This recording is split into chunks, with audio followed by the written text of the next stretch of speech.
आप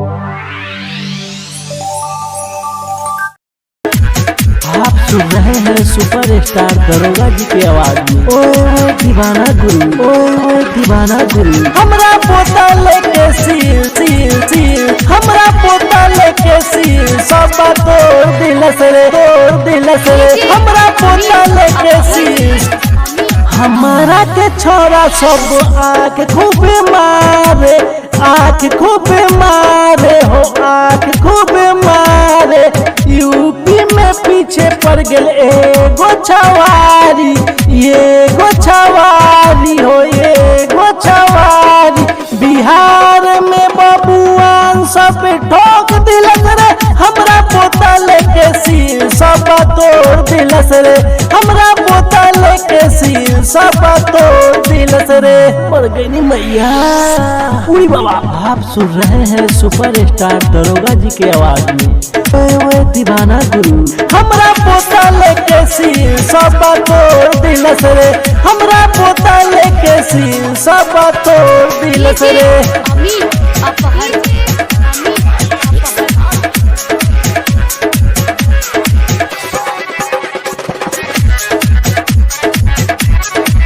रोहे मजेदार छोरा हमहू नहीं डाटा, हमहू नहीं डाटा हो, हमहू नहीं डाटा।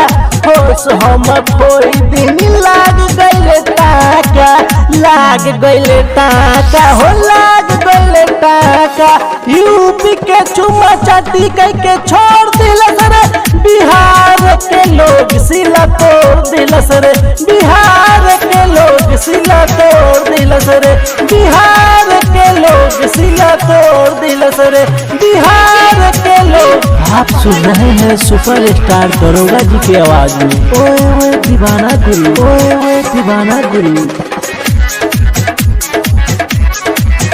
लेखक कमलेश्वर रहे दरोगा दीवाना, दरोगा दीवाना हो, दरोगा दीवाना। छोड़ा लखना हमारा के कैली के तनो बहाना, के तनो बहाना हो, के तनो बहाना। अंगूठा लगा के सब वोट दिलस रे, हमरा पोता लेके सील, सब तोड़ दिलस रे। हमरा पोता लेके सील, सब तोड़ दिलस रे। मर गई नी मैया। उड़ी बाबा। लेखक कमलेश्वर रहे दरोगा दीवाना, दरोगा दीवाना हो, दरोगा दीवाना। हमरा पोता लेके सील, सब तोड़ दिलस रे। हमरा पोता लेके सील, सब तोड़ दिलस रे।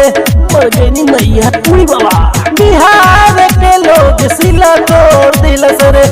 Mix by Anu digital recording studio Dekuliya Chowk. Contact number 971748